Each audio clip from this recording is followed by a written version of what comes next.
نبدو نصلی علی رسول الکریم اما بعد اعوذ باللہ من الشیطان الرجیم بسم اللہ الرحمن الرحیم وَأَصْبَحَ فُؤَادُ أُمِّ مُوسَىٰ فَارِغًا إِنْ كَادَتْ لَتُبْدِي بِهِ لَوْلَا أَنْ أَرَّبَطْنَا عَلَىٰ قَلْبِهَا لِتَكُونَ مِنَ الْمُؤْمِنِينَ وَقَالَتْ لِأُخْتِهِ قُصِّيِّهِ فَبَصُرَتْ بِهِ عَنْ جُنُبٍ وَهُمْ لَا يَشْعُرُونَ وَحَرَّمْنَا عَلَيْهِ الْمَرَازِيَ مِنْ قَبْلُ فَقَالَتْ هَلْ أَدُلُّكُمْ عَلَىٰ أَهْلِ بَيْتٍ يَكْفُلُونَهُ لَكُمْ وَهُمْ لَهُ نَاصِحُونَ فَرَدَدْنَاهُ إِلَىٰ أُمِّهِ كَيْ تَقَرَّ عَيْنُهَا وَلَا تَحْزَنَ وَلِتَعْلَمَ أَنَّ وَعْدَ اللَّهِ حَقٌّ وَلَٰكِنَّ أَكْثَرَهُمْ لَا يَعْلَمُونَ۔ ابھی آپ نے سورہ قصص کی آیت 10 سے 13 کی تلاوت سماعت فرمائی۔ ان آیتوں کا ترجمہ اور تفسیر اس طرح ہے: وَأَصْبَحَ فُؤَادُ أُمِّ مُوسَىٰ فَارِغًا إِنْ كَادَتْ لَتُبْدِي بِهِ لَوْلَا أَنْ أَرَّبَطْنَا عَلَىٰ قَلْبِهَا لِتَكُونَ مِنَ الْمُؤْمِنِينَ آیت 10۔ وَقَالَتْ لِأُخْتِهِ قُصِّيِّهِ فَبَصُرَتْ بِهِ عَنْ جُنُبٍ وَهُمْ لَا يَشْعُرُونَ آیت 11۔ وَحَرَّمْنَا عَلَيْهِ الْمَرَازِيَ مِنْ قَبْلُ فَقَالَتْ هَلْ أَدُلُّكُمْ عَلَىٰ أَهْلِ بَيْتٍ يَكْفُلُونَهُ لَكُمْ وَهُمْ لَهُ نَاصِحُونَ آیت 12۔ فَرَدَدْنَاهُ إِلَىٰ أُمِّهِ كَيْ تَقَرَّ عَيْنُهَا وَلَا تَحْزَنَ وَلِتَعْلَمَ أَنَّ وَعْدَ اللَّهِ حَقٌّ وَلَٰكِنَّ أَكْثَرَهُمْ لَا يَعْلَمُونَ آیت 13۔ ترجمہ: اور موسیٰ علیہ السلام کی ماں کا دل تڑپ اٹھا، واقعی یہ تو راز کو آشکار کر دینے والی ہی تھی۔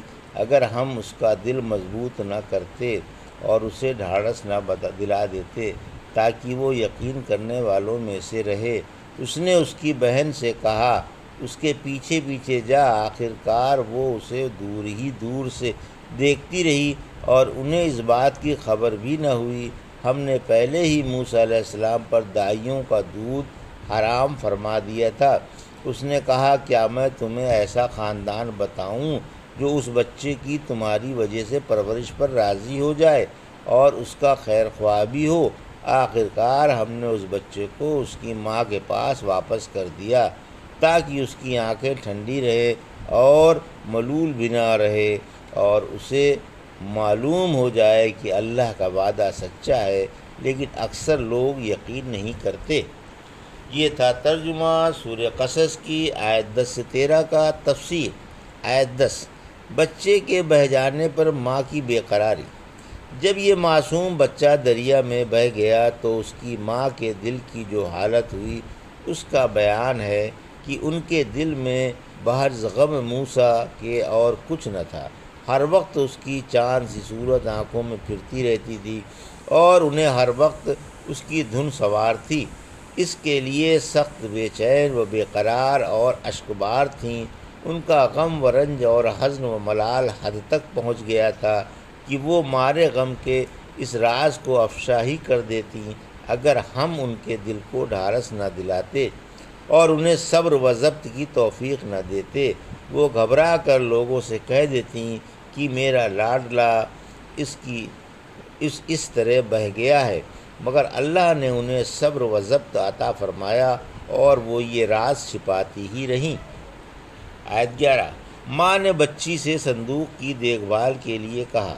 انہوں نے اپنی بچی سے جو ہوشیار تھی اور بات سمجھتی تھی کہا کہ اس صندوق کے پیچھے پیچھے چلی جاؤ، کسی کو خبر نہ ہونے پائے، دیکھو اس کا کیا بنتا ہے اور اس کے بارے میں لوگوں سے کچھ سنو تو مجھے آ کر خبر دو۔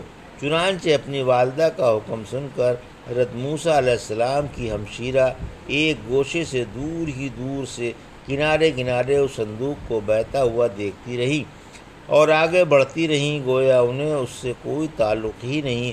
جب اس صندوق کو فرعون کے گھر میں کھول لیا گیا اور اس بچے کو متبنہ بنا لیا گیا اور ملکہ اس پر ہزار جان سے قربان ہونے لگی، اور اس نے صندوق سے نکلوا لیا اور اسے دودھ پلانے کے لیے دائیاں تلاش کی جانے لگیں، اور آپ نے کسی کا بھی سینہ منہ میں نہیں لیا، تو آپ کو بازار میں لے جایا گیا، شاید کوئی عورت ایسی مل جائے جس کا یہ دودھ پی لے۔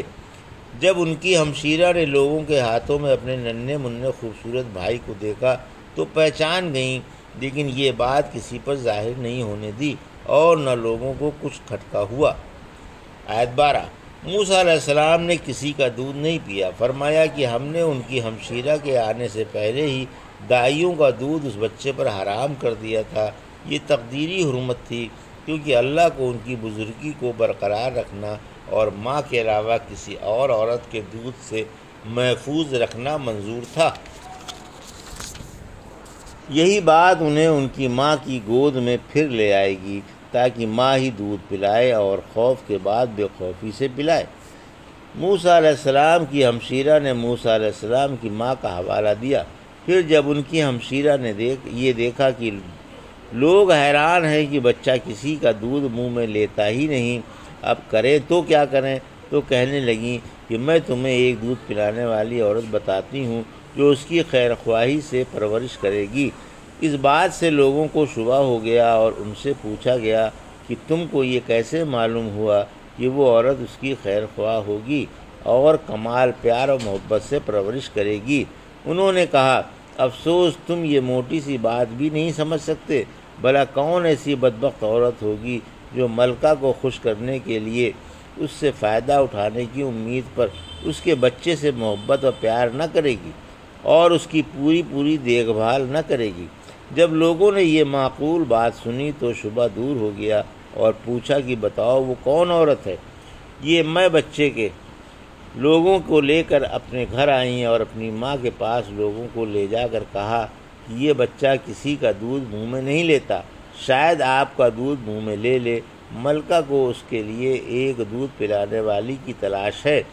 انہوں نے اپنا دودھ دیا تو بچہ خوشی خوشی چسر چسر پینے لگا۔ یہ دیکھ کر لانے والوں کو بڑی خوشی ہوئی اور ملکہ کے پاس بشارت دینے کے لیے ایک شخص پہنچا۔ ملکہ نے موسیٰ کی ماں کو بلوا لیا، ان کے ساتھ اچھا سلوک کیا، خوب دیا دلایا۔ در حقیقت اسے خبر ہی نہ تھی کہ یہ اس بچے کی ماں ہے۔ ان کی آؤ بھگت اور خاطر تواضع اس لیے کی گئی کہ بچے نے ان کا دودھ پی لیا۔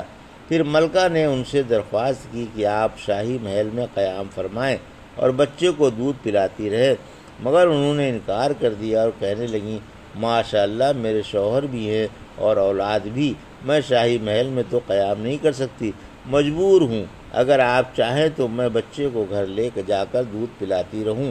ملکہ نے یہی بات منظور فرما لی اور ان کا معقول وظیفہ مقرر کر دیا۔ علاوہ ازیں ملکہ اور بھی تحفے تحائف، کپڑے لتے اور بڑھیا جوڑے اور دیگر کھانے پینے کی چیزیں بکثرت بھیجتی رہتی تھی۔ حضرت موسیٰ علیہ السلام کی ماں خوش و خرم ہنستی بولتی شاہی محل سے گھر آ گئیں اور حق تعالیٰ نے خوف کے بعد امن عطا فرمایا۔ انہیں عزت و مرتبہ بھی ملا اور بافراغت روزی بھی۔ اسی وجہ سے حدیث میں آیا ہے کہ اس مزدور کا حال جو آخرت کے ثواب کی نیت سے مزدوری کرتا ہے موسیٰ علیہ السلام کی طرح ہے کہ اس اپنے ہی بچے کو دودھ پلا رہی ہیں اور دودھ پلائی کی اجرت بھی لے رہی ہیں۔ ان کے رنج و مسرت میں 24 گھنٹے کا فرق رہا اور بہت جلدی رنج و مسرت سے بدل گیا۔ وہ پاک ہے جس کے اختیار میں ہر کام ہے، جس کی مشیت پر ہر چیز کا وجود و عدم ہے، اور جو پارساؤں کے لیے مصیبت و تنگی سے نکلنے کی راہ نکال دیتا ہے۔ آیت 13۔ ماں نے اپنا بچہ پا لیا، یعنی ماں کی آنکھوں کو ٹھنڈک پہنچانے کے لیے ہم نے اس بچے کو پھر اسی کی ماں کی گود میں پہنچا دیا، تاکہ اس کا قلق و ملال دور ہو اور اسے معلوم ہو جائے کہ اللہ کا وعدہ سچا ہے۔ بچے کو لوٹا دینے کا وعدہ تھا، سو بچہ لوٹ کر ماں کی گود میں آ گیا۔ اور پیغمبر بنانے کا وعدہ تھا، اور وہ بھی اسی طرح پورا ہو جائے گا۔ چونکہ وہ وعدہ پورا ہو گیا تو انہیں یقین آ گیا کہ یہ بچہ ضرور پیغمبر بنے گا، اس لیے خاص طور سے اور طبعی اور شرعی مناسب طریقوں سے اس کی پرورش میں مصروف ہو گئیں۔